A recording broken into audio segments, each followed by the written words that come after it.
Hello and welcome back to Goosebumps HorrorTown playthrough as we take a look at the review to Valentine's at Poison Lake. And this event was our first one in this year. You could say it's our first official update compared to ignoring the New Year's January minor flaw, but regardless, we're going to be taking a look at usual fanfare. Unlike last time, which was an event I had involvement with, which was the Shop Till You Drop Dead, we are going to go back to normal form, except I've made some small changes to make this a little bit more better, I think. But also, as you probably noticed, near the end of the year, I kind of threw a best of 2019, in my opinion, ranking system thing. And because I've been doing these rankings for these events, I found that it was kind of like, oh well, you already know what my list was because I keep on showing you it. So this time around, what I decided to do, that and the fact that the list was getting long, as you saw, what I decided to do is instead I'm going to show you where this event did better and which it did worse from. So you're only going to get to see 3. So this event and then the 2 other ones, if it does pass it. And the fun part is for you to guess where it's placed overall. It gives you a good idea where it might be if you are familiar with my last sheet, and follow along to see whether or not you can tell where everything is at the end of the day. But with that in mind, let's go ahead and dive right into the nitty-gritty of what this update was all about. After the disaster that was the Mayfield Bazaar's scam, the mayor has decided to turn the promenade into a new lake just in time for the holiday of love. That wasn't all though. She also created an airport for the town to have new people around the world to come by. This is where our new character Ellie comes into play. A German girl who comes to town for her own mysterious reasons. The lake though seems to be weird, smelling bad, and even causing sickness, whereas Ellie herself seems to be acting weird herself. Will this new lake help redeem the mayor back, or will it cause the town's downfall? This is the second Valentine's event that was introduced to the game, and this is the first time we get an original monster that was made by the development and not based off of a character by an R.L. Stine IP. This is loosely based on the book Weekend at Poison Lake, which adds a bit of the demons and make it connected to Valentine's Day in that sense. This is the first time since May of 2019 we got a book that was added to the game. Unfortunately, it wasn't a special book, but hey, it's a book update regardless, and we got a new item. And this event started at February 4th and ended March 4th at 7 p.m. Eastern Standard Time. So you know all the deal, so let's go ahead and take a look at the good. One thing I actually liked about this event is, like last year's Valentine's Day, a lot of characters seemed more useful. Especially this time around, you saw some characters that we hardly even use, like the officers, the doctor.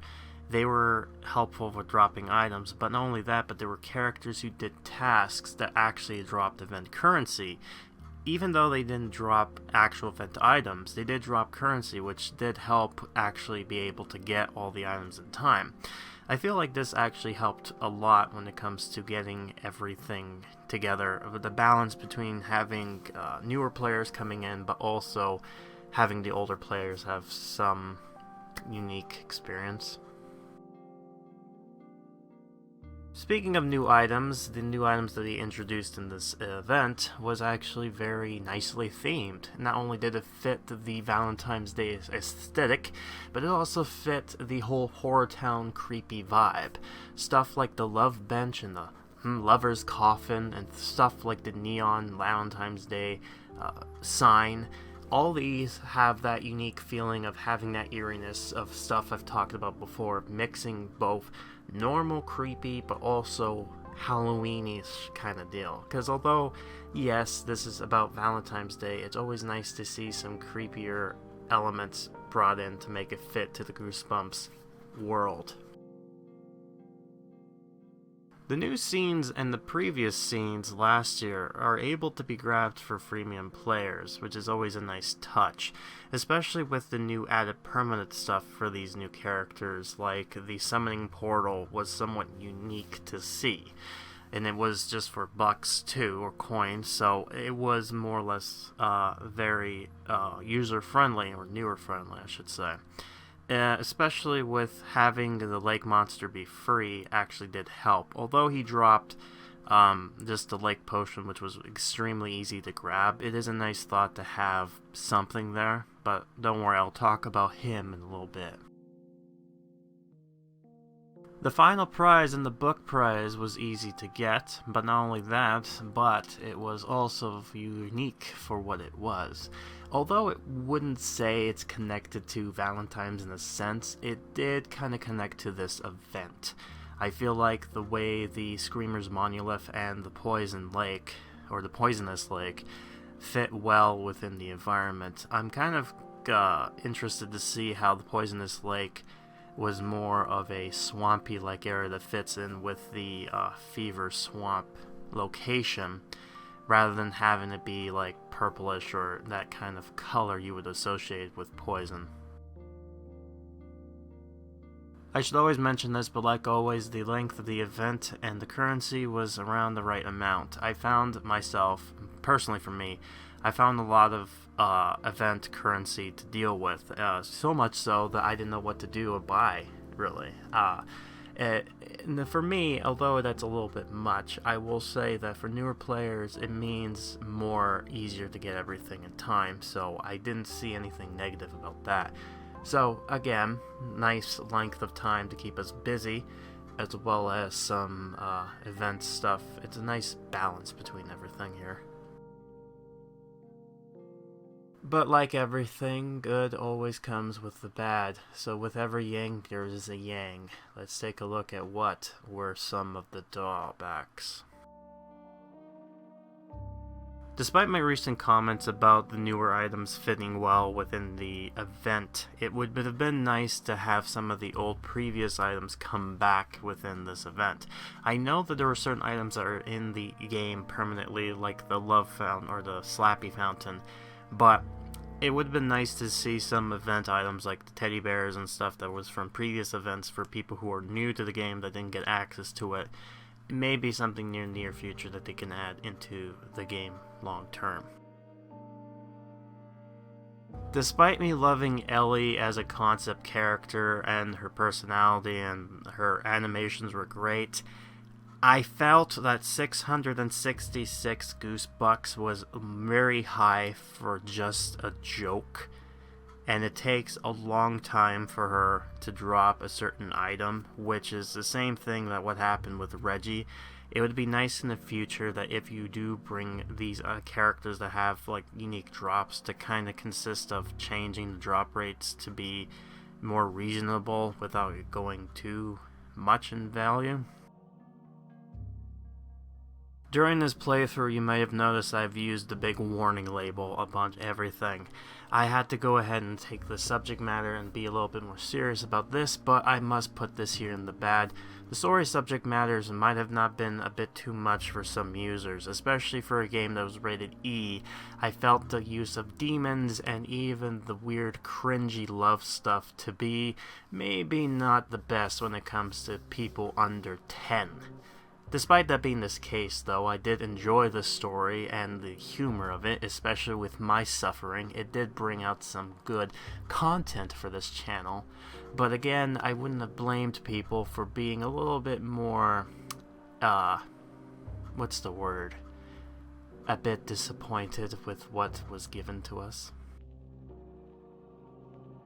So although you can receive Ellie and her summoning portal at level 12, you can't really access her story until level 36. I felt this to be an odd choice, and I'm not 100% sure if this is a temporary thing where you're able to get her now, and then after the event ends, she will be locked under a level 36 wall. It would make sense, but we will just have to wait and see what happens later on in the event progress. Especially since, looking at their other games, they have done this before, so perhaps this is what's going on, but I wanted to include this here because I thought it was a bit odd.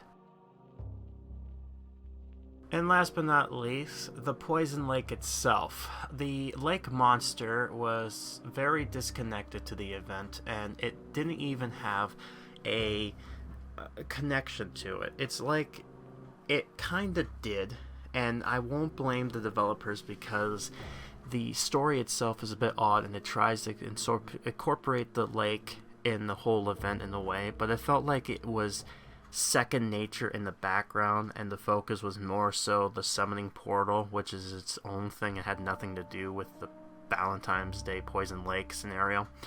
So maybe next time, if you're including something to be a main staple or the main hub area, to kind of associate it with that and kind of have it more connected rather than just being a background afterthought and going like, oh, there it is. So at the end of the day, the review card looked something like this, and honestly, I didn't really think much negative of this event. Like I've mentioned before, even the negative stuff, I wouldn't say it would be that bad. But again, I don't blame people for being a little bit more concerned when it came to the storyline. But personally for me, I really did enjoy it. And it kind of made me more interested to see how Mrs. Dark as a character would go forward, especially finding out more about with what her kids are up to or what might have happened, and what's the deal with Mr. Dark and where is he. Like I mentioned in the playthrough, it would have been more intriguing to see later on in the future if something is made more into this unique storyline in this town. But we'll just have to wait and see. I did enjoy the, it made me laugh, I will say that, the dialogue, although it was extremely cringy and cheesy. I did appreciate that they tried to mix in humor and kind of have this weird, dark mix with, you know, a goosebumpy feel, so I do appreciate that very much so.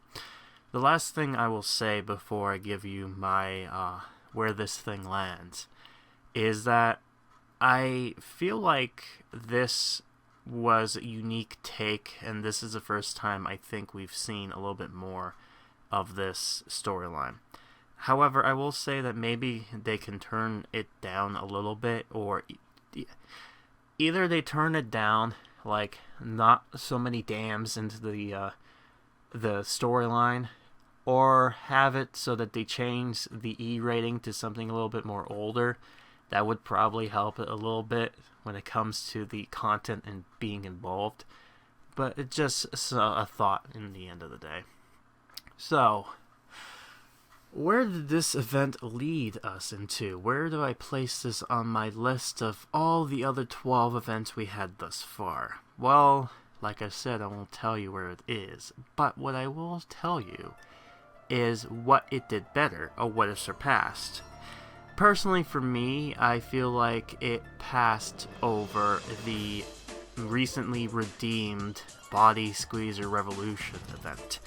The reason why it surpassed this one is mostly with the unique character, the storyline, as well as adding a book, making it kind of have more a variety of having a bit of a mix of limited and permanent content in there. Plus, you know, the character had more interesting animations and more unique personality compared to that of this event. Not saying I disliked this, the Squeezer event, but compared to this one, it's a little bit better in my opinion.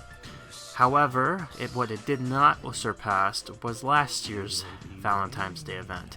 I felt like the content that was given in Valentine's last year was very generous and a lot of good. It was one of the most memorable things, despite its theming being a little bit more not really a permanent event, but more so a permanent update with Valentine's mixed in there a little bit, so it kind of felt disconvoluted. But with the added characters, having newer characters, having a permanent main storyline, and some interesting, unique, memorable moments, but memorable characters, and the storyline with both Courtney and Will being available for the prices that they were, really was hard to have this event kind of surpass that. That and a little bit of the controversy with the plot and the subject matter may have also altered it a bit. So, that's about it. Did you guess where this place overall?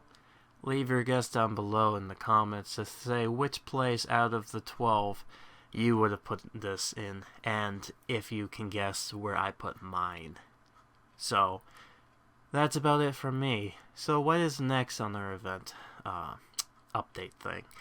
Recently, we are seeing that they are now posting some teasers for the next update, and what I can tell you is that the next update is going to be a limited time thing. I'm going to be doing an event 0 and talking about the teasers themselves, so you get a good idea with what's going on there. The last thing I am going to say too is that this is going to be an interesting one because I did look at what is to come, and I will tell you that compared to this last update we just received, I think people are going to enjoy it a lot more, especially the uniqueness, and it's going to have that fun dialogue without it going too crazy or cringy. There might be one moment that was a little bit more ooh kind of thing, but it wouldn't be too bad, but I'll mention it if we do come across it. But I think the next event we're going to have very much fun. So until next time in part 0 of whatever comes next in March, I'll be seeing you next time for more Goosebumps HorrorTown. I've been Grim, and I'll be seeing you next time. Until then, keep the luck of the Irish out of your hands, matey. I don't know what I'm saying anymore.